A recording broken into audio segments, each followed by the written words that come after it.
100% fee రాయితీతో AI నేర్చుకోవాలనుకుంటున్నారా? Attend quality third gen AI test 2025. Welcome to Edream. Telugu రాష్ట్రాల్లో సంచలనం సృష్టించిన మీర్పేట కేసులో నిందితుడికి శిక్ష పడుతుందా పడదా?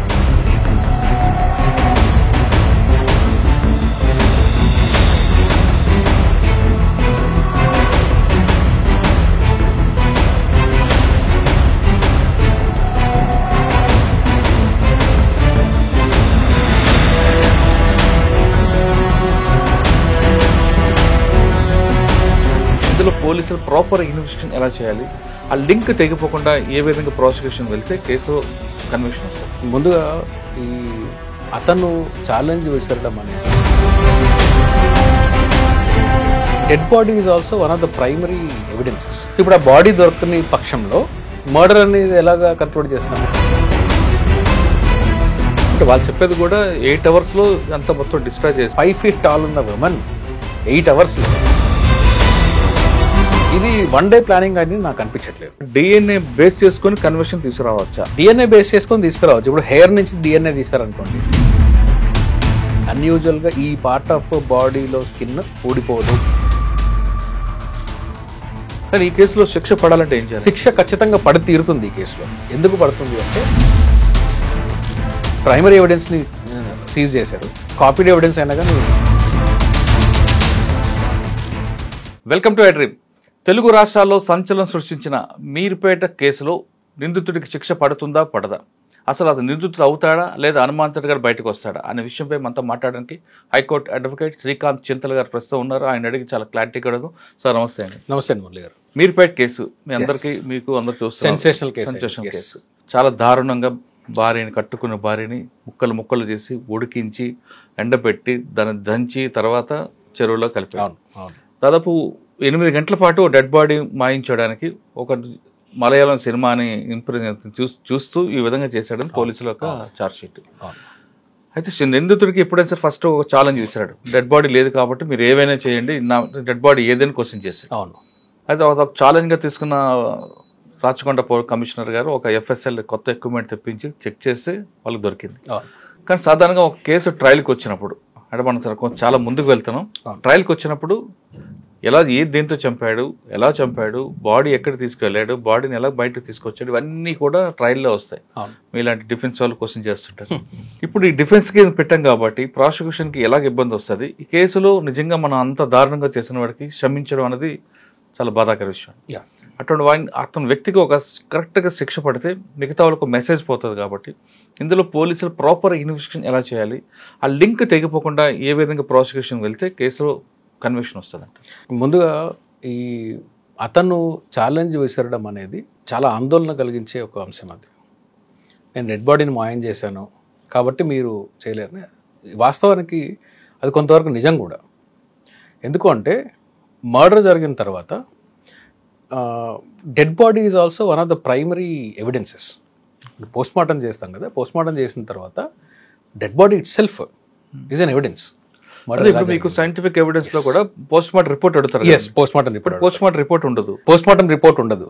అంటే డెత్ ఉందంటే పోస్ట్ మార్టం రిపోర్ట్ ఉండాలి. That is body is an evidence బేసిక్గా. సో ఇప్పుడు ఆ బాడీ దొరకని పక్షంలో మర్డర్ అనేది ఎలాగా కంట్రోల్ చేస్తాము అనేది మంచి it's a good legal point. In fact ఇతను ఏ సినిమాలు చూసి ఇన్స్పైర్ అయ్యాడో నాకు తెలియదు, కానీ దీని మీద ఇంగ్లీష్ సినిమాలు కూడా ఉన్నాయి. గాన్ గర్ల్ అని ఒక చాలా ఫేమస్ మూవీ ఉంది, అందులో కూడా ఆల్మోస్ట్ ఇలాంటి దీనిలో ఉంటుంది. తెలుగు కన్నడలో ఏ మూవీ నాకు తెలియదు, మలయాళంలో మలయాళంలో సూక్ష్మదర్శిని కరెక్ట్. అలాంటి మూవీస్ చూసి ఇన్స్పైర్ అయ్యి బాడీ లేదు కాబట్టి మేము క్రైమ్ బయటికి రాదు అనుకో. సాధారణ మర్డర్ కేసులో అంటే ఈ కేసు కాకుండా ఒక మర్డర్ కేసులో ఇన్వెస్టిగేషన్ ఎలా స్టార్ట్ చేస్తారంటే PMI రిపోర్ట్ నుంచి కానీ లేదా ఫస్ట్ కంప్లైంట్ తన కూతుర్ని పలానా అల్లుడు చంపాడు, దానికి రీజన్ చెప్తారు వాళ్ళ పేరెంట్స్. అక్కడ నుంచి స్టార్ట్ చేసుకొస్తే దానికి కంప్లైంట్ అక్కర్లేదు మురళి గారు. ఇప్పుడు క్రైమ్ అనేది ఎప్పుడు కూడా స్టేట్ రాంగ్. అది దానికి ఒక వ్యక్తిగతంగా ఒక వ్యక్తి వచ్చి కంప్లైంట్ ఇవ్వాలనేది అవసరం లేదు. ఒక నాలెడ్జ్లోకి పోలీస్ వాళ్ళ నాలెడ్జ్లోకి వచ్చినా ఎనీ కామన్ పర్సన్ నాలెడ్జ్లోకి వచ్చినా కానీ ఆ క్రైమ్ని స్టేట్ ఇన్వెస్టిగేట్ చేసి దాని మీద అక్యూజ్డ్ పర్సన్ ఎవరు ఉన్నారు, ఎవరెవరు అనుమానితులు ఉన్నారు, వాళ్ళందరినీ విచారించి శిక్ష పడేలాగా ప్రాసిక్యూషన్ అదే సార్, ఆ ప్రొసీజర్ లో పిఎంఏ రిపోర్ట్ మస్ట్ అంటే ఎస్ మస్ట్ అంటే పిఎంఏ రిపోర్ట్ అనేది మర్డర్ జరిగినప్పుడు ఖచ్చితంగా మర్డర్ ఛార్జెస్ ఉన్నాయి కాబట్టి పోస్ట్మార్టం రిపోర్ట్ అనేది కావాలి. అయితే ఇక్కడ ఈ బాడీ రిమైన్స్ ఏదన్నా తనకి దొరికితే ఆ రిమైన్స్ ఉన్నాయి కాబట్టి అది సరిపోతుంది. ఎందుకు సరిపోతుంది అని చెప్తాను. ఒక థియరీ ఉంది, లాస్ట్ సీన్ థియరీ అంటాం. దీన్ని లాస్ట్ సీన్ థియరీ ఏంటి అంటే ఎవిడెన్స్ యాక్ట్లో మీకు ఒక వ్యక్తిని లాస్ట్గా ఇప్పుడు మన ఇద్దరం ఉన్నాం, మన ఇద్దరం కలిసి ఒక చోటకి వెళ్ళాము, దానికి ఎవిడెన్స్ ఉంది. మీరు నేను కలిసి ఉన్నాం అనడానికి ఎవిడెన్స్ ఉంది. తర్వాత నేనేమయ్యానో తెలియదు. సో మీరు లాస్ట్ ఆ వ్యక్తిని లాస్ట్ కలిసింది మీరే, మీరు ఆ వ్యక్తితోనే లాస్ట్ ఉన్నారు, మీ తర్వాతనే అతను చనిపోయాడు కాబట్టి ఆ సర్కమ్స్టాన్సెస్ నుంచి మీ తర్వాత అతన్ని ఎవరు చూడలేదు కాబట్టి మీ మీద ప్రైమా ఫేసి మీ మీద నేను ప్రూవ్ చేసుకోవాలి, మీరు ప్రూవ్ చేసుకోవాలి. ఇప్పుడు ఆ కేసు మన ఈ కేసులో తీసుకుంటే అమ్మాయి సీసీటీవీలో వీళ్ళిద్దరు కలిసి ఇంట్లోకి వెళ్ళారు. ఇంట్లోకి వెళ్ళిన తర్వాత తను అక్కడి నుంచి బయటకు వచ్చింది లేదు, సీసీటీవీ మిస్ అయినట్టు కూడా ఏం లేదు, కంటిన్యూస్ సీసీటీవీ ఉంది. కాబట్టి ఆ విమెన్ అక్కడి నుంచి బయటకు ఎప్పుడు వచ్చింది? అన్లెస్ ఏదన్నా ఒక 5 నిమిషాలు 1 నిమిషమో సీసీటీవీ పనిచేయలేదు అనేది ఏదన్నా డిఫెన్స్ అయ్యి ఉంటే తప్ప కంటిన్యూడ్ సీసీటీవీ ఫుటేజ్ ఉంటే తప్పించుకునే ఆస్కారాలు పెద్దగా ఏం లేవు. ఎందుకంటే వన్స్ స్క్రాప్ ఆఫ్ డిఎన్ఏ దొరికినా సరిపోతుంది. ఓకే, దాని పోస్ట్మార్టం రిపోర్ట్ కంపల్సరీగా ఉండాలనేది ఇట్స్ నాట్ రూల్. అలాంటి రూల్ ఏం లేదు, వన్ ఆఫ్ ద ఎవిడెన్స్ అంతే, అంత రూల్ ఏం లేదు. సార్ మనం ఈ కేసులు తీసుకుంటే ఆయన ముందు జరిగిన అందరు కంప్లైంట్ డిసీజ్డ్ మదర్. అవును. ఇప్పుడు మరి పిఎంఏ లేదు, రిపోర్ట్ లేదు, కానీ డిఎన్ఏ ఉంది. అక్కడ చిన్న టిష్యూ దొరికింది, ఆ టిష్యూలో డిఎన్ఏ ప్రకారం పిల్లల డిఎన్ఏ మ్యాచ్ చేస్తారు. అవును. ఓకే, చనిపోయిన ఆమె కానీ తర్వాత రీజన్ ఎందుకు, ఎలా చంపాడు, ఎక్కడ కట్ చేశాడు, మనకు మెయిన్ కట్టింగ్ దగ్గర కూడా వస్తుంది. ఏ బ్లేడ్ వాడాడు, అంటే సీజర్ నేను చూసాను, మరి ఎంతవరకు అథెంటిక్ నాకు తెలియదు, వాట్సాప్ లో సర్క్యులేట్ అయితే చూసాను నేను. అందులో కిచెన్ నైఫ్ తో కట్ చేశాడని ఉంది. అది కిచెన్ నైఫ్ తో కట్ చేశాడు అనడానికి బ్లేడ్ అంటున్నారు కదా, కిచెన్ నైఫ్ అని చెప్పేసి ఉంది దాంట్లో. యాక్సెస్ బ్లేడ్ అనేది నేను చూడలేదు, నేను చూసిన పాతది కూడా అయి ఉండొచ్చు. సో కిచెన్ నైఫ్ యూజ్ చేసాడని ఉంది. కిచెన్ నైఫ్తో అంత పెద్ద బాడీని కట్ చేశాడు, ఎలా కట్ చేశాడు, ఫస్ట్ ఆర్మ్స్ కట్ చేశాడు, తర్వాత లెగ్స్ కట్ చేశాడు, తర్వాత నడుము దగ్గర కట్ చేశాడని ఇట్లాంటి ఏదో డిస్క్రిప్షన్ ఏదో చూసాం అలిగేషన్లో కూడా, వాళ్ళు ఇచ్చిన దానిలో కూడా. సో కిచెన్ నైఫ్ అనేది వన్ మర్డర్ వెపన్స్ ఏమేమి ఉన్నాయి, ఏమేమి ఇన్వాల్వ్ అయి ఉన్నాయి అనేది ఇట్స్ వన్ ఇష్యూ. ఇంకొక ఇష్యూ ఏంటంటే ఇతను ఈ ఎవిడెన్స్ని డెస్ట్రాయ్ చేయడానికి ఎలాంటి పరికరాలను వాడాడు. ఇప్పుడు ఆ హీటర్ ఏదో వాడాడని చెప్తున్నాడు, బకెట్లో డిఎన్ఏ ఉంటుంది, హీటర్కి ఉంటుంది, ఎందుకంటే కొంచెం స్కిన్ అని అడ్డుకుంటుంది. ఆ తర్వాత ఫ్లష్ చేసిన దాన్ని ఏం చేయలేము, డైల్యూట్ అయిపోయి ఉంటుంది కాబట్టి. ఇట్లా కొన్ని పార్ట్స్ మాత్రము దొరికే ఛాన్స్ ఉంది, అంటే డిఎన్ఏ ట్రేసెస్ దొరికే ఛాన్స్ మాత్రం ఖచ్చితంగా ఉండొచ్చు. అయితే దీంట్లో అన్నింటిలో ఆశ్చర్యకరమైన విషయం ఏంటంటే మురళి గారు, యావరేజ్ ఒక 5 feet టాల్ ఉమెన్ వేసుకుందాం, ఆవిడని 5 feet అనుకుందాం, average Indian women height 5 feet అనుకుందాం. 5 feet టాల్ ఉండే ఒక ఉమెన్ని పొద్దున 11 నుంచి సాయంత్రం 6 గంటల లోపల బాడీని ఒక కిచెన్లో డెస్ట్రాయ్ చేసేంత పైశాచికాన్ని అలా చెయ్యొచ్చు అనే ఒక ప్లాట్ని అతను సెట్ చేశాడు. సినిమాలు చూసో లేకుంటే ఇంకోదైనా చేశాడు అనేది అది పక్కన పెడదాం కాసేపు. ఇది చాలా చాలా జుగుప్స కలిగించేది, అట్లాగే భయం కలిగించేలాగా కూడా ఉంది. ఇది ప్రాక్టికల్గా ఇతను 1 dayలో చేశాడని నేను అనుకోవట్లేదు. ఇట్స్ అంతకుముందు ప్రీ ప్లానింగ్ అయి ఉండొచ్చు. అది 1 dayలో అప్పటికప్పుడు కాసేపు. ప్రాసిక్యూషన్ వల్ల స్టోరీ ఏంటి, పొద్దున గొడవ అయింది, పిల్లల్ని వదిలేసి వచ్చారు, పొద్దున గొడవ అయింది, కొట్టాడు, తర్వాత రియలైజ్ అయ్యాడు చచ్చిపోయిందని, అప్పటి నుంచి ప్లాన్ చేశాడు అనేది. సో నాకేమో అది పెద్దగా అంత కన్విన్సింగ్ థియరీ అనిపించలేదు నాకు. అది ఇతనికి ప్లానింగ్ ఉండాలి, ఇతని క్రిమినల్ మైండ్ ఉండాలి, ఇతను బహుశా దీని మీద స్టడీ కూడా చేసి ఉండాలి, ఇలాంటివి ఏదన్నా ఉండుంటాయి. అంటే వాళ్ళు చెప్పేది కూడా 8 hours అంతా మొత్తం డిస్ట్రాయ్ చేసి 8 hours డిస్ట్రాయ్ చేశాడు. 5 feet టాల్ ఉన్న ఉమెన్ 8 hours మటన్ ఉడకబెట్టినా కానీ 4 hours పడుతుంది, అంటే మెత్తగవ్వడానికి. మీరు కట్ చేసి పీసెస్ చేసి, అంటే స్కల్ పెద్ద లార్జ్ బోన్స్, దాన్ని మళ్ళీ పాండింగ్ చేశాడు అని, పౌడర్ లాగా చేసి కలిపేశాడని, ఇవన్నీ ఉన్నాయి. నెక్స్ట్ డే పెట్టుకున్నాడు అనేది మెల్లమెల్లగా ఒక్కొక్కసారి డిస్ట్రాయ్ చేసుకుంటూ వచ్చాడు, మెల్లగా 2 to 3 days వరకు డిస్పోజ్ చేసినట్టున్నాడు వీటన్నిటిని కూడా. ఇది 1 day ప్లానింగ్ అని నాకు అనిపించట్లేదు. కానీ ఈ కేసులో శిక్ష పడాలంటే ఏం చేయాలి? శిక్ష ఖచ్చితంగా పడి తీరుతుంది ఈ కేసులో. ఎందుకు పడుతుంది అంటే అతనితో పాటు ఆ ఇంట్లోకి వెళ్ళిన సీసీటీవీ ఫుటేజ్ ఉంది. అది కొత్త చట్టం ప్రకారము ఈ ఎలక్ట్రానిక్ ఎవిడెన్స్ని, ప్రైమరీ ఎవిడెన్స్ని సీజ్ చేశారు. కాపీడ్ ఎవిడెన్స్ అయినా కానీ మీకు అడ్మిసిబుల్ ఎవిడెన్సే, నెంబర్ 1. నెంబర్ 2, ఇతనితో వెళ్ళి బయటికి తను రాలేదు, సో అతను ఎక్స్ప్లెయిన్ చేయాలి ఈమె ఎక్కడికి వెళ్ళింది అని. అతను ఎక్స్ప్లెయిన్ చేయలేడు. అతని కన్ఫెషన్ కూడా కొత్త చట్టం ప్రకారం కన్ఫెషన్ రికార్డ్ చేసి ఉంటుంటారు. అది కొరాబరేట్ చేసుకున్నప్పుడు, థియరీకి కొరాబరేట్ చేసుకున్నప్పుడు ప్రాసిక్యూషన్ ఏదైతే స్టోరీ రేపు చెప్పుకుందాం, స్టోరీ అని రాంగ్ వర్డ్, ప్రాసిక్యూషన్ ఏదైతే జరిగింది అనేది వాళ్ళ ఇన్వెస్టిగేషన్ని ప్రపోజ్ చేస్తారో, కోర్టులో చేస్తారు, దానికి కానీ ఈ కన్ఫెషన్ కొరాబరేట్ అయ్యి ఉంటే ఒకవేళ అది డెఫినెట్లీ అడ్మిసిబుల్ ఎవిడెన్స్. కానీ పోలీసుల ముందు కన్ఫెషన్ వాల్యుబుల్ కాదు కదా. పోలీసుల ముందు కాదు, డెఫినెట్లీ పోలీసులు అదే నెక్స్ట్ డిఫెన్స్ అదే తీసుకుంటారు. పోలీసుల ముందు కన్ఫెషన్ కాదు, కానీ ఎక్స్ప్లెనేషన్ ఏంటి, ఇతను ఆ విమెన్ ఎక్కడ పోయిందని ఎక్స్ప్లెనేషన్ ఎలా చేస్తాడు? ఆమె అదృశ్యమైంది, పడుకున్నప్పుడు బయటకు వచ్చింది, ఎట్లా చేస్తాడు? అదృశ్యమైంది అంటే అక్కడ మీకు సీసీటీవీ లేదనుకోండి, నాకు తెలియదని చెప్పొచ్చు. అసలు ఈ క్రైమ్ బహుశా బయటికి కూడా వచ్చి ఉండేది కాదు. అతను సీసీటీవీలో దొరికాడు కాబట్టి ఇద్దరు వెళ్ళారు, మళ్ళా తిరిగి బయటికి రాలేదు, ఇతను ఒక్కడే వచ్చాడు కాబట్టి ఈ క్రైమ్ బయటకు వచ్చింది. కాబట్టి ఇట్స్ ఎ క్రూషియల్ ఎవిడెన్స్. అది ప్రాసిక్యూషన్ వాళ్ళు తీసుకోవాల్సిన జాగ్రత్తలు ఏంటి అంటే, ఈ ఎవిడెన్స్ ప్రతి ఒక్కటిని కూడా ప్రైమరీ ఎవిడెన్స్ని రికార్డ్ చేసి పెట్టడము, ఎలక్ట్రానిక్ ఎవిడెన్స్ని కూడా ప్రైమరీ ఫేజ్లో రికార్డ్ చేసి పెట్టడము, ఆ ఎలక్ట్రానిక్ రికార్డ్ యొక్క ఓనర్ దగ్గర మనము సర్టిఫికెట్స్ తీసుకొని ఈ ఎవిడెన్స్ యాక్ట్ ప్రకారము దాన్ని ప్రైమరీ ఎవిడెన్స్ లాగా ట్రీట్ చేసే విధంగా ఇప్పుడే ప్రికాషన్స్ తీసుకోవడం. ఏం చేస్తుంటారంటే, ప్రాసిక్యూషన్ లేకనెస్ ఎక్కడ ఉంటాయంటే, ఫర్ ఎగ్జాంపుల్ వీళ్ళు ఏం చేశారంటే సీసీటీవీ ఫుటేజ్ తీసుకొని వచ్చేసారు ఒక మర్డర్ కేసులోని. సీసీటీవీ ఫుటేజ్ చేశారు, దానికి సంబంధించిన DVD తీసుకొని వచ్చి కేసులో వేశారు. కానీ ఆ DVD ఏంది అంటే ఫస్ట్ కాపీ. అది వీళ్ళు రైడ్ చేసిన తేదీ ఏంది అంటే ఛార్జ్ షీట్ ఫైల్ చేయడానికి 1 day బిఫోర్ మెయిన్ సోర్స్లో నుంచి CD కాపీ చేసి అది తీసుకొచ్చి కోర్టులో వేశారు. ఆ డేట్ వస్తుంది. అయితే డిఫెన్స్ ఏం చేశారు, డిఫెన్స్ దాని ప్రాపర్టీస్ ఓపెన్ చేసి చూసి ఈ డేట్ 1 day బిఫోర్ కదా మీరు కాపీ చేసింది, ఇది ఒరిజినల్ కాదు కదా అన్నప్పుడు ఇన్వెస్టిగేషన్ ఆఫీసర్ తప్పక ఎస్ ఇది 1 day బిఫోర్ చేశాము, ఒరిజినల్ నుంచి ఇది కాపీ చేసి వేసినదే అని చెప్పేసి అన్న తర్వాత దానిలో ఎక్విటల్ వచ్చింది. సో అట్లాంటి లాకునాస్ లేకుండా, మరి సిల్లీ లాకునాస్ ఇవన్నీ ఇలాంటివి లేకుండా ప్రాసిక్యూషన్ కానీ ఫస్ట్ నుంచి కొంచెం కేర్ తీసుకుంటే, ఇది రేరెస్ట్ ఆఫ్ ద రేర్ కాబట్టి నేను వ్యక్తిగతంగా హ్యాంగింగ్ చేయడానికి నేను వ్యతిరేకం. వ్యక్తిగతంగా నేను మర్డర్కి అయినా కానీ ఉరిశిక్ష వేయడం అనే దానికి నేను ప్రైమరీలీ వ్యతిరేకం. కానీ ఈ కేసులో బహుశా రేరెస్ట్ ఆఫ్ ద రేర్ కాబట్టి, ఈయన ఎవిడెన్స్ని డిస్ట్రాయ్ చేయడానికి పైశాచికంగా చేశాడు కాబట్టి ఖచ్చితంగా ఇతనికి ఉరిశిక్ష పడుతుందని చెప్పేసి నేను అనుకుంటున్నాను. కానీ ఆయన తరఫున ఒక డిఫెన్స్ సర్టిఫికేట్ ఇప్పుడు మీరు చెప్తున్న టెక్నికల్ ఇష్యూస్ బేస్ చేసుకొని ఫస్ట్ కంప్లైంట్ కూడా మిస్ అయింది నా భార్య అని తల్లికి చెప్పాడు కాబట్టి నా క్లయింటే డిఫెన్స్లోకి రాడు, నా క్లయింట్ ఇన్నోసెంట్, నా భార్య కనబట్లేదని ఆయనే చెప్పాడు కాబట్టి ఆయన మీదే మీరు అది గ్రౌండ్ కాదు. ఎంతో మంది క్రిమినల్స్ ఏం చేస్తారంటే క్రైమ్ వీళ్ళే చేసి వాళ్ళే వచ్చి కంప్లైంట్ ఇస్తడం అనేది చాలా కేసెస్ లో జరుగుతుంది. యాక్చువల్గా అక్యూజ్డ్ వాళ్ళే అయి ఉంటారు. దొంగతనం కేసులు ఉంటాయి, మర్డర్ కేసెస్ ఉంటాయి, ఇలాంటివి చాలా ఉంటాయి ఇట్లాంటివి. సో దట్ ఈస్ నాట్ కేసులో చెరువులో కలిపాడు, ఆ స్కల్ దొరికి ఆ స్కల్ అంతా మనం DNA చేసి సూపర్మూన్ చేసి ఒక పొజిషన్ వస్తుంది. గతంలో చాలా కేసులు.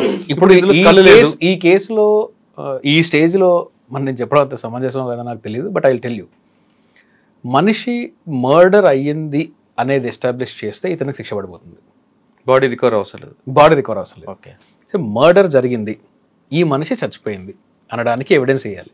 ఇప్పుడు మనిషి చచ్చిపోయిందా లేదా అనేదే డౌట్ఫుల్గా ఉండుంటే అందులో కన్విక్షన్ పడడం కొంచెం కష్టమే. ఇప్పుడు ఈ కేసులో బాడీ రికవర్ లేదు కానీ DNA దొరికింది. DNA దొరికితే DNA దొరికింది అని చెప్తున్నారు వాళ్ళు.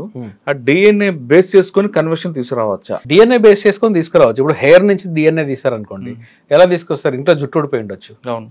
అలా కాకుండా ఇయర్ బోన్, చెస్ట్ రిబ్, లేకుంటే అంటే సాధారణంగా గోర్లు, హెయిర్ ఇలాంటివి కాకుండా స్కిన్ కానీ కొంచెం ఒక పార్ట్ ఆఫ్ స్కిన్, అంటే అన్యూజువల్గా ఈ పార్ట్ ఆఫ్ బాడీలో స్కిన్ ఊడిపోదు అనుకునే పార్ట్ కానీ, లేకుంటే బోన్ నుంచి తీసిన DNA కానీ, ఇలాంటివి ఏదన్నా ఉంటే ఖచ్చితంగా మర్డర్ జరిగింది, ఈ మనిషి బతికి ఉంటే ఈ పలానా పార్ట్ దొరికి ఉండేది కాదు అనేది ఎస్టాబ్లిష్ చేయొచ్చు. కానీ అంతేగాని నాకు హెయిర్ నుంచి DNA దొరికింది కాబట్టి మనిషి చచ్చిపోయింది అంటే రేపు మీ DNA తీసుకొని వచ్చి మురళి గారు చచ్చిపోయారు చెప్తారు. ఎందుకంటే హెయిర్ అంటే ఇంట్లో దూకున్నప్పుడు హెయిర్ రావచ్చు అంతే. సో DNA దొరకడం ఒక్కటే కాదు, అక్కడ బాడీలోని ఏ పార్ట్లోని DNA రికవర్ చేశారనేది ఇంపార్టెంట్. సో ప్రైమరీ ఇన్వెస్టిగేషన్ ఎలా ఉండాలి, మై లిమిటెడ్ నాలెడ్జ్ ఏంటి అంటే మర్డర్ జరిగింది అనే దాన్ని ఎస్టాబ్లిష్ చేయాలి, ఆ వ్యక్తి ఇంకా బతికి లేదు చనిపోయింది అనేది ఎస్టాబ్లిష్ చేయాలి.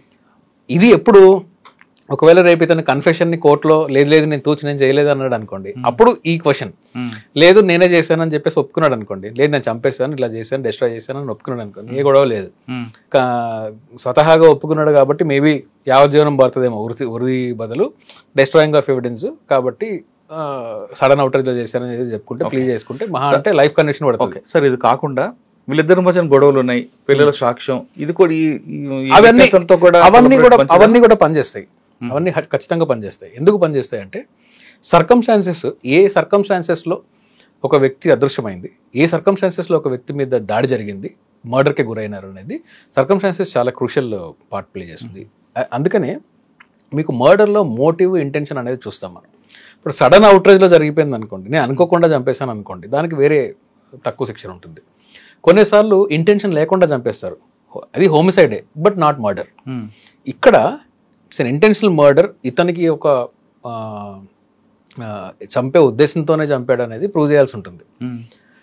అట్లాగే వీళ్ళిద్దరి మధ్యలో జరిగిన కాండక్ట్, అంతకుముందు కాండక్ట్, వాళ్ళ ఫ్యామిలీ వాళ్ళు బహుశా పిల్లలు టెస్టిమనీ ఇచ్చే స్టేజ్లో ఉంటే వీళ్ళందరి టెస్టిమనీస్ని కూడా కోర్టు పరిగణలోకి తీసుకుంటుంది. అప్పుడే మోటివ్ ఎస్టాబ్లిష్ అవుతుంది. కాబట్టి రివెంజ్లో నేను చంపాను అనేది అన్నగానే ఎస్టాబ్లిష్ చేయాల్సి ఉంటుంది. మోటివ్ని ఎస్టాబ్లిష్ చేయలేకపోతే కూడా అది కొంచెం కష్టమే. ఓకే, కాబట్టి దీనిలో మోటివ్ చాలా క్లియర్గా ఉంటుంది. వాళ్ళిద్దరు గొడవలు ఉన్నాయి. సో ఇన్ఫ్యాక్ట్ ఇన్ఫరెన్స్ కూడా వైఫ్ అండ్ హస్బెండ్ మధ్యలో కూడా మీకు తెలియదేం కాదు, 304 Part Bలో 7 years కన్నా ముందు చనిపోతే ఖచ్చితంగా బర్డన్ మొత్తం హస్బెండ్ మీద షిఫ్ట్ అవుతుంది, హస్బెండ్ ఫ్యామిలీ మీద షిఫ్ట్ అవుతుంది. డౌరీ డెత్ కింద దాన్ని కన్సిడర్ చేస్తారు. అంటే ఇన్ఫరెన్స్ జనరల్ క్రిమినల్ లాలో రూల్ ఏంటంటే ప్రాసిక్యూషన్ వరకు ప్రూవ్ చేయాలి. కానీ ఉమెన్ కి సంబంధించిన చట్టాలలో పర్టికులర్లీ ఇలాంటి వాటిలలో బర్డన్ మొత్తం కూడా మేల్ పర్సన్ మీదకి షిఫ్ట్ అవడం జరుగుతుంది. ఈవెన్ పోక్సోలో కూడా బర్డన్ అనేది వీళ్ళ మీద ఎక్కువగా ఉంటుంది. అలాగే ఈ 304 సబ్ క్లాజ్ 304 Part 2లో కూడా బర్డన్ అనేది ఇతని మీద ఉంటుంది. చాలా కేసెస్ అలా ఉమెన్కి మాత్రం కొన్ని ఎక్సెప్షన్స్ ఉంటాయన్నమాట. ఆ కోవలోకి ఇది కూడా వస్తుంది. సార్ ఇప్పుడు ఈ క్లయింట్కి, అదే ఇప్పుడు మనం అనుకున్న గురుమూర్తికి అలాంటి క్లయింట్ నాకు వద్దు. ఓకే, ఆ గురుమూర్తికి ప్రీవియస్ క్రైమ్ రికార్డ్ లేదు, ఏదో సడన్ ప్రొవొకేషన్ చేశాడు, తర్వాత ఈ కుకింగ్ స్టోరీ వెళ్ళని ఒక లైన్ వచ్చింది అనుకోండి, అప్పుడు ఇవన్నీ కూడా ఊహాగానాలండి. అది వచ్చిందా చేసొచ్చా అంటే ఆ స్పెక్యులేషన్ మీద నేను కూడా ఏమైనా సమాధానం చెప్తాను. రేపు పొద్దున ఆ స్పెక్యులేషన్ వచ్చింది అనుకోండి, ఒకటే నా ఆన్సర్ ఏంటి అంటే ప్రాసిక్యూషన్ వాళ్ళు వాళ్ళ థియరీని మాత్రం వాళ్ళు ఏదైతే ఇన్వెస్టిగేషన్లో బయటపడ్డ నిజం ఉందో ఆ నిజాన్ని డిఫెన్స్ ఎదుర్కొన్నా కానీ డిఫెన్స్ స్క్రూటినీలో లాకునాస్ లేకుండా చూసుకోవడం వరకే ప్రాసిక్యూషన్ వాళ్ళకి నేను చాలా గట్టిగా అలా చేయాలని చెప్తాను. సార్ ఇతనికి మెంటల్గా ఎలాంటి కండిషన్ ఉన్నాడు, సైకో టెస్ట్ కూడా పనికొస్తుంది అంటారా? సైకాలజిస్ట్కి సైకియాట్రిక్ టెస్ట్ అంటే ఇప్పుడు సైకోపాత్ అయి ఉండొచ్చు ఇతను, అందులో అతను పైశాచికంగా ఉండుండొచ్చు. బట్ సైకోపాత్ అయినంత మాత్రం అతనికి ఏం శిక్ష తగ్గదు. సైకోపాత్ యాంటీ సోషల్ ఎలిమెంట్ అనుకోండి, జైల్లో పెడతారు అంతే. సో దాన్ని ఏం కన్సిడరేషన్ ఏం చేయడం. ఒకవేళ మెంటల్లీ అసలు ఇన్కెపాసిటేటెడ్ అని అంటే అది వేరు. సార్ ఈ మొత్తం ఎపిసోడ్లో మీడియాలో రకరకాల కథనాలు రావడం, దాంతో కమిషనర్ గారు కూడా కొంచెం సీరియస్ అయ్యారు. మీరు ఇటువంటి సోషల్ రెస్పాన్సిబిలిటీ లేకుండా చేయడం వల్ల కేసు పక్కదో పడుతుంది, నిందితుడికి శిక్ష పడకుండా కాపాడే విధంగా మీరు చేస్తున్న ఇవన్నీ దాన్ని మనం ఏ విధంగా మనం చూస్తాం ఏంటంటే ఎవరన్నా ఒక జడ్జి గారు కానీ లీగల్ ఫెటర్నిటీ కానీ కమిషనర్ గారి మీద కూడా కోప్పడాలి. ఆయన మీడియా మీద కోప్పడినాడు. ఎందుకంటే అసలు మీడియాకి ఎలా తెలిసింది? మీరు అసలు ఇన్వెస్టిగేషన్ చేసి ప్రాపర్ రిపోర్ట్ కూడా బయటికి పెట్టినప్పుడు ఈయన ఉడికించాడు, తర్వాత ఈయన కన్ఫెషన్ స్టేట్మెంట్ మొత్తము మీరు అఫీషియల్గా మీడియాకి చెప్పినప్పుడు మీడియాలో తాటకైనంత అక్షరాలతో ఎట్లా వచ్చింది? మీ దగ్గర నుంచి లీక్, అంతే కదా, పోలీస్ దగ్గర నుంచి లీక్ లేకపోతే ఎట్లా వచ్చింది బయటికి? చెప్పింది మీరు కదా, మీ డిపార్ట్మెంట్ వాళ్ళు చెప్పారు. మీ డిపార్ట్మెంట్ వాళ్ళని కూడా కంట్రోల్లో పెట్టుకోండి. ఇన్వెస్టిగేషన్ మీడియా వల్ల డ్యామేజ్ అవుతుంది అనడం అనేది one aspect. Yes, definitely media job ఏంటి? మీడియా జాబ్ నిజాన్ని పబ్లిక్ దాకా తీసుకెళ్లడం. మీరే ప్రెస్ మీట్ పెట్టి ఇది జరిగింది, స్పెక్యులేషన్స్ వద్దని మీరే ఫస్ట్లో చెప్పి ఉండొచ్చు కదా. దానికి స్కోప్ ఇచ్చింది ఎవరు? లీకేజ్ ఇచ్చింది ఎవరు? అది తప్పది. మీడియా రెస్పాన్సిబుల్గా ఉండాలి, డెఫినెట్లీ మీడియా రెస్పాన్సిబుల్గా ఉండాలి. కానీ ఆ ముసుగులో నా ఇర్రెస్పాన్సిబిలిటీ నేను కప్పెట్టుకుంటానంటే కుదరదు. మీరు రెస్పాన్సిబుల్గా ఉండండి, ఆ మీడియా కూడా రెస్పాన్సిబుల్గా ఉంటుంది. వాళ్ళు ఇచ్చి లీకే కదా వీళ్ళు క్యారీ చేశారు, వాళ్ళకి వీళ్ళు వెళ్ళి అందుకే చెప్తున్నా, ఇంకొకరి ఇర్రెస్పాన్సిబిలిటీలో ఇంకొకరిని రెస్పాన్సిబుల్గా ఉండాలని చెప్పడం నా ఇర్రెస్పాన్సిబిలిటీని కప్పెట్టుకుంటాను అంటే అది సమంజసం కాదు. అది సరే, కేసులు మొత్తం ఫైనల్గా చూస్తే తండ్రి జైలుకి వెళ్ళిపోయాడు, తల్లి చనిపోయాడు, మరి పిల్లల పరిస్థితి ఏంటంటే వాళ్ళ అమ్మమ్మ దగ్గర ఉండాల్సిందేనా? అది అంటే వాళ్ళు ఎవరైతే పిల్లలు సేఫ్గా ఉంటారో వాళ్ళ దగ్గర ఉండొచ్చు. అంటే న్యాచురల్ గార్డియన్స్ ఎవరైతే ఉంటారో, నెక్స్ట్ న్యాచురల్ గార్డియన్స్ అమ్మమ్మ గారి దగ్గర కానీ లేకుంటే తండ్రి గారి దగ్గర ఉన్న ఫ్యామిలీ వాళ్ళ దగ్గర కానీ ఎక్కడైనా ఉండొచ్చు. అయితే ఇందులో కోర్టు ఏమని చూస్తుందంటే పిల్లలు ఎక్కడ సేఫ్గా ఉంటారు, పిల్లలు మానసికంగా వాళ్ళు ఎక్కడుంటే కరెక్ట్గా ఉంటారు, ఫైనాన్షియల్గా వాళ్ళకి ఎయిడ్ ఎక్కడ ఉంది అనేది చూస్తారు. ఇది అమ్మమ్మ గారి హక్కు, ఇలా నానమ్మ హక్కు లేదు, ఇందులో పిల్లల హక్కు. సో ఒకవేళ పిల్లలు వీళ్ళిద్దరి దగ్గర సేఫ్గా ఉంటారు అనుకుంటే వాళ్ళని హోమ్ కూడా పెట్టచ్చు, స్టేట్ కేర్. మైనర్ కదండి, అందుకనే స్టేట్ కేర్ తీసుకోవచ్చు. మైనర్ కాబట్టే చెప్తున్నాను, మేజర్ అయితే వాళ్ళ ఇష్టం. మైనర్స్ కాబట్టి వాళ్ళు ఖచ్చితంగా వాళ్ళ సెక్యూరిటీ, సేఫ్టీ, వాళ్ళ ఎడ్యుకేషన్, లైఫ్ ఎక్కడ బాగుంటుంది అనేది కోర్టు పరిగణిస్తుంది. ఈవెన్ మీరు రీసెంట్గా అతుల్ సుభాష్ కేసులో చూస్తే కూడా అలిగేషన్స్ అతుల్ సుభాష్ వైఫ్ మీద ఉంది, కానీ కస్టడీ సుప్రీంకోర్టు గ్రాంట్ చేసింది ఆ అమ్మమ్మకే, తల్లికి ఇచ్చారు, గ్రాంట్ చేశారు. దాంట్లో తల్లి లేదు కదా, తల్లి లేకపోతే అమ్మమ్మ దగ్గర వెళ్ళొచ్చు. అంటే వాళ్ళు ఎస్టాబ్లిష్ చేయాల్సింది ఏంటంటే మా దగ్గర పిల్లలు సేఫ్గా ఉంటారు అని. అప్పుడు కోర్టు చూసేది ఏంటి అంటే నువ్వు మంచోడవా అని కాదు, పిల్లల సేఫ్టీ ఎక్కడ ఉంది అని. పిల్లలకి అడుగుతారా? పిల్లలకి అడగొచ్చు, అంటే పిల్లలకి ఆ కెపాసిటీ ఉంటే అడగొచ్చు, మోర్ దెన్ 80 years అట్లా ఉంటే అడగొచ్చు. జనరల్గా వాళ్ళు ఎవరితో అటాచ్మెంట్ ఉంది, వీళ్ళకి ఫైనాన్షియల్ కెపాసిటీ ఎక్కడన్నా ఉందా లేదా అనేది చూడొచ్చు. ఇప్పుడు అంటే వన్ ఆస్పెక్ట్ ఆఫ్ లా ఏంది అంటే ఇతనికి పెన్షన్ వస్తున్నా కానీ ఆ పెన్షన్ అమౌంట్ అతను జైల్లో ఉన్నా కానీ పెన్షన్ అమౌంట్ అతనికే ఇవ్వాల్సిందే, తప్పదు. కాకపోతే ఇతని ప్రాపర్టీస్ కానీ లేకుంటే ఇతనికి ఎక్కడైనా వేరే సోర్స్ ఆఫ్ ఇన్కమ్స్ ఏదైనా ఉన్నా కానీ అవి పిల్లలకి డైవర్ట్ చేయొచ్చు. అది దట్ కోర్ట్ హ్యాస్ రైట్. సరే, జైల్లో ఉంటాడు, పెన్షన్ ఎవరు డ్రా చేస్తారు? మరి పెన్షన్ యాక్చువల్గా పెన్షన్ లా ప్రకారం ఇతనే డ్రా చేయాలి. బయటకు వస్తాడు అప్పుడు అంటే ఎవ్రీ మంత్ రావాల్సిందేనా? ఎవ్రీ మంత్ రావాల్సిన అవసరం లేదు కదా. లైఫ్ సర్టిఫికెట్ ఇయర్లీ వన్స్ ఇవ్వాలి, అకౌంట్లో పడుతుంది. అది అంటే పెన్షన్ అనేది ఏంటంటే డిఫరెంట్ సబ్జెక్ట్ అది. పెన్షన్ అనేది ఏంటంటే ఏ కోర్టు కూడా, సివిల్ కోర్ట్ అయినా క్రిమినల్ కోర్ట్ అయినా ఏ కోర్ట్ అయినా కానీ పెన్షన్ని అటాచ్మెంట్ చేయడానికి వీల్లేదు. సోషల్ వెల్ఫేర్ నుంచి వచ్చిన బెనిఫిట్స్ని, పెన్షన్, గ్రాట్యుటీ ఇలాంటివి ఏది కూడా అటాచ్మెంట్కి కుదరదు. అది section 60 subject to correction 60 sub-clause 1 of సిపిసిలో ఉంటుంది. అది దాని ప్రకారము ఈ పెన్షన్స్ని వాటిని అటాచ్ చేయడం కుదరదు. కానీ పిల్లలు మాత్రం అన్యాయం అయ్యారు కదండి. పిల్లలు డెఫినెట్లీ అన్యాయం అయ్యారు. అంటే ఈ ఫైనాన్షియల్ ఇవన్నీ పక్కన పెడితే మీరు చాలా కేసులు చూస్తుంటారు కదా, సినిమా ప్రభావం, మీడియా ప్రభావం అంత నటోరియస్గా తయారవడం అంటే మనిషిలో ఉండే సాధారణంగా ఉండే మనిషిలో ఉండే పైశాచికత్వము అది సప్రెస్ అయి ఉంటుందండి. సమాజంలో మనకు ఒక ఫ్యామిలీ సిస్టమ్ వల్ల సోషల్ స్ట్రక్చర్ వల్ల వీటి వల్ల మనం ఏంటంటే మనలో ఉండే పైశాచికాన్ని సప్రెస్ అవుతూ ఒక మంచి సోషల్ బీయింగ్గా తయారవుతాం మనం. చిన్నప్పుడు మీకు దోమను చంపాలి, చీమల్ని పట్టుకొని క్యాండిల్కి వెలిగించేసి చంపేయడము, కాక్రోజులు లేకుంటే అది తూనీగలు ఉంటే తూనీగలు తీసుకొని వచ్చి క్యాండిల్ వెలిగించి దాన్ని, సైడిజమే, అదొక ఆనందంలాగా ఫీల్ అవుతారు. చిన్నపిల్లలు బటర్ఫ్లైస్ని చంపడము అదేమి మంచి యాటిట్యూడ్ ఏం కాదు, అది పైశాచికమే. కాకపోతే ఏంటంటే మనం పెరిగే క్రమంలో, సొసైటీలో మనం పెరిగే క్రమంలో ఒక సోషల్ యానిమల్ లాగా మనం తయారవుతాం, సోషల్ బీయింగ్ లాగా తయారవుతాం. అందులో ఆ సోషల్ కట్ అయిపోయినప్పుడు యానిమల్స్ బయటకు వస్తారు, వాళ్ళు వీళ్ళే. దానికి సినిమా అవసరం లేదండి, ఏదన్నా ట్రిగర్ అవ్వ ఉండొచ్చు. అసలు సినిమా అనేది లేని రోజుల్లో క్రైమ్ లేదా ఏంటి? లేదు, 100% క్రైమ్ ఉంది. ఇంతకన్నా దారుణమైన క్రైమ్. మన వ్యక్తి చిన్నప్పుడు పాములు పట్టుకొని చంపేవాడు, తర్వాత మనుషులను చంపాడు, అంతే. సో ఫర్ హిమ్ ఆ చిన్నప్పటి నుంచి కూడా ప్రతి మనిషిలోనూ ఈ పైశాచికం ఉంటుంది. అంటే వీడికి చిన్నప్పటి నుంచి ఉంది, తల్లిదండ్రులు ఎవరు అది మనము చెప్పలేనండి. కాకపోతే ఇతను చేసిన విధానము అంత చాలా ఈజీగా మనిషిని చంపేస్తే రిగ్రెట్ అవ్వచ్చు, ఇంకో విధంగా డిస్పోజ్ లేదంటున్నారు పోలీసులు, చెయ్యొచ్చు, లేకుంటే హ్యాంగ్ చేసి సూసైడ్ చేస్తుందని చెప్పొచ్చు, చేసి ఉండొచ్చు ఇట్లాంటివి. అలా కాకుండా అంత ఎంత క్రూరము, ఎంత పైశాచికం ఉండుంటే తన మైండ్లో, ఎంత సెడిస్ట్ ఫెలో అయ్యిండుంటే బాడీని తీసుకొని ముక్కలుగా కట్ చేసి బకెట్లో ఉడకబెట్టి మళ్ళీ స్టవ్ మీద కాల్చి పౌడర్ చేసి ఇదంతా నిజమైతే మాత్రం అసలు అన్ఇమాజినబుల్ థింగ్. సో సినిమా ప్రభావం, మీడియా ప్రభావం అని చెప్పేసి నేను దాన్ని కంట్రోల్, ఎందుకంటే ఆ సినిమాలు నేను కూడా చూశాను. అంటే ఎక్కడో ఉండుంటది, అది ఇప్పుడు బయటపడింది. ఈ క్రైమ్ సినిమాలన్నీ నేను కూడా చూసాను. నేను చెప్పినట్లుగా ఈ గురుమూర్తికి మా చిన్నప్పటి నుంచి ఎక్కడో ఉంది. జనరల్ గా ఇలాంటి క్రైమ్ లో ఉండే వాళ్ళలో మెజారిటీ సెక్షన్ ఇలాగే ఉంటుందండి. ఈ క్రైమ్ అనేది, వాళ్ళ యాటిట్యూడ్ అనేది చిన్నప్పటి నుంచి ఉంటుంది, ఎక్కడో దగ్గర ఇన్హెరెంట్ గా ఉంటుంది. ఇలాంటి సిచ్యువేషన్ వచ్చినప్పుడు బయటకు వస్తాయి అంతే. అవన్నీ దానికి మీడియానే అక్కర్లేదు. ఈ మీడియా ఏంటంటే క్రియేటివిటీకి పనికొస్తాయి అంతేగాని మర్డర్ చేయకుండా, మర్డర్ చేసింది మీడియా వల్ల కాదు, మర్డర్ చేసింది సినిమా వల్ల కాదు. వీడు మర్డర్ చేశాడు, తర్వాత సినిమాలో చూపించిన నాలెడ్జ్ని ఉపయోగించుకున్నాడు, అంతేగాని మర్డర్కి సినిమాకి సంబంధం లేదు. అది రాంగ్ ఆర్గ్యుమెంట్ అది. సార్ ఫైనల్గా చెప్పండి, ఈ కేసులో కన్విక్షన్ రావాలంటే ప్రాసిక్యూషన్ ఏం చేయాలో చెప్పుకొచ్చారు. ఎస్, కానీ పోలీస్ ఏం చేయాలండి? పోలీస్ ప్రాసిక్యూషన్ ఒకటే. అవును, కానీ కొన్ని ఉండేది వాళ్ళకున్న ఒత్తిడి వల్ల కొంచెం ట్రాక్ తప్పకుండా చేయాలంటే ఏం చేయాలి? ట్రాక్ తప్పకుండా చేయాలంటే ఏం చేయాలంటే అండి, చాలా నిరభ్యంతరంగా ప్లెయిన్ లాంగ్వేజ్లో చెప్తున్నాను, ఎవరెంత నొచ్చుకున్నా పర్వాలేదు, ప్లెయిన్ లాంగ్వేజ్ చెప్తున్నాను.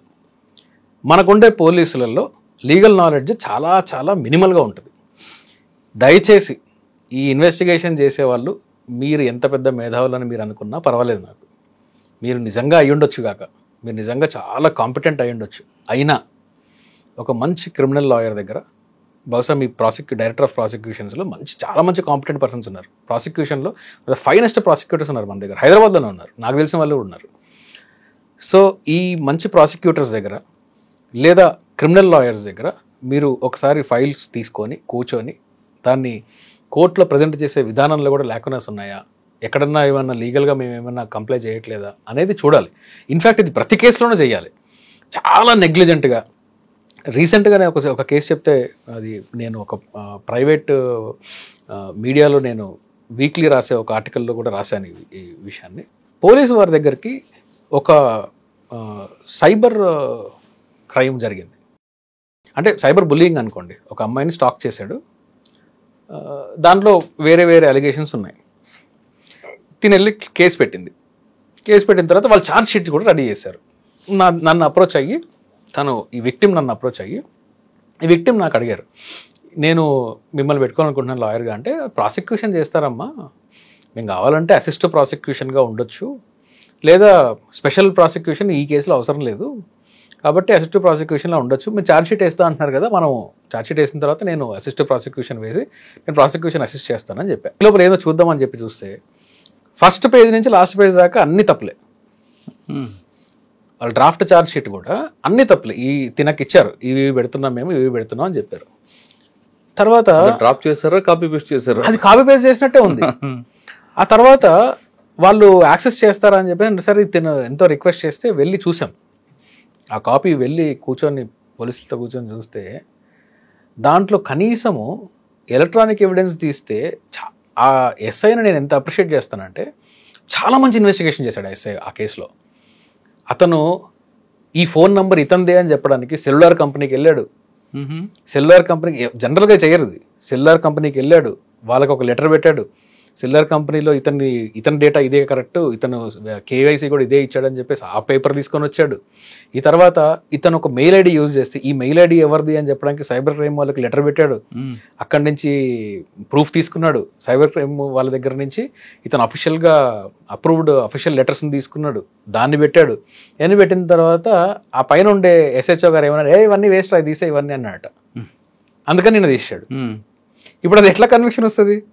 చాలా ప్రెజర్ చేసి నేను మెమో వేస్తాను ఇవన్నీ చెప్పిన తర్వాత ఆ కేసులో ఇవన్నీ వేసి ఇప్పుడు ఛార్జ్షీట్ ఫైల్ చేశారు. దాంట్లో కనీసము 65B సర్టిఫికేట్ వేయలేదు. కానీ మినిమం కామన్ సెన్స్ అవి. కాబట్టి ప్రెజర్ ఏంటండి, చిన్న కేసులో మీకు కన్విక్షన్ పడే కేసు అది. ఇన్ఫ్యాక్ట్ ప్రతి కేసులో కూడా ప్రాపర్గా చేస్తే మంచి కన్విక్షన్స్ పడతాయి. డిఫెన్స్ కూడా టఫ్ ఇవ్వాలి, అంతేగాని డిఫెన్స్ వర్క్ని చాలా ఈజీగా చేయకూడదు. నేను దాకా చెప్పాను కదా, సీడీ తీసుకొచ్చి వేస్తారని. ప్రైమరీ వేస్తుంటే అయిపోయేది కదా, దాన్ని తీసుకొచ్చి దాని రికార్డు హార్డ్ డిస్క్ తీసుకొని వచ్చి వేసేస్తుంటే ప్రైమరీ ఎవిడెన్స్ అయిపోయేది. మర్డర్ నుంచి తప్పించుకోలేదు, సీసీటీవీలో క్లియర్గా ఉంది, మర్డర్ నుంచి తప్పించుకున్నారే. సో ఆ లాస్ట్ సీన్ థియరీ దానిలో పనికిరాల, ఆ కేసులో పనికిరాలేదు. అది సీరియస్ అఫెన్సెస్లో ఇలాంటి లేకుండా చేయకూడదు. కాబట్టి పోలీస్ వారికి నేను చెప్పేది ఏంటి అంటే, మీకు ప్రొసీజర్ తెలిసి ఉండొచ్చు, ఇన్వెస్టిగేషన్ చాలా బాగా చేసి ఉండొచ్చు, మీరు చెప్పిన దాన్ని కరెక్ట్ కూడా అయి ఉండొచ్చు, కానీ లీగల్ స్క్రూటినీలో అవి అప్హోల్డ్ అవుతాయా లీగల్ స్క్రూటినీలో దొరికిపోతారా అని చూసుకోండి. ఎవరన్నా ఒక మంచి క్రిమినల్ లాయర్ దగ్గర, మీ ప్రాసిక్యూషన్లోనే చాలా మంచి మంచి ఎక్స్పర్ట్స్ ఉన్నారు, రిటైర్డ్ ప్రాసిక్యూటర్స్ కూడా చాలా ఎక్స్పర్ట్స్ ఉన్నారు. వెళ్ళి కూర్చోండి, ఒకరు కాకపోతే 2-3 దగ్గర కూర్చోండి, చూడండి, మంచి స్ట్రాంగ్ ఛార్జ్ షీట్ వేయండి. ఇది నేను పోలీసు వారు చెప్పేది. సో ఓన్లీ సొంత తెలివితేటలే వాడద్దు. ఓకే, మీర్పేట్ కేసులో ఖచ్చితంగా నిందితుడికి శిక్ష పడాలంటే ప్రాపర్గా ఇన్వెస్టిగేషన్ చేయడమే కాకుండా 1-2 సార్లు లీగల్ ఒపీనియన్ తీసుకుంటే ఖచ్చితంగా శిక్ష పడుతుంది అంటున్నారు శ్రీకాంత్ గారు. అంతేగాని ఏదో నామ్కి వాస్తాయిగా రొటీన్గా చేస్తే మాత్రం నిందితుడు తప్పించుకుంటాడు, ఒక చెడ్డ మెసేజ్ సొసైటీలకు వెళ్ళే అవకాశం ఉందంటూ శ్రీకాంత్ గారు చెప్తున్నారు. ఇది మీర్పేట్ కేసులో శ్రీకాంత్ చింతల గారి అభిప్రాయం. వచ్చే వారం మరో కేసులో మళ్ళీ కలుద్దాం. నమస్తే, థ్యాంక్ యూ.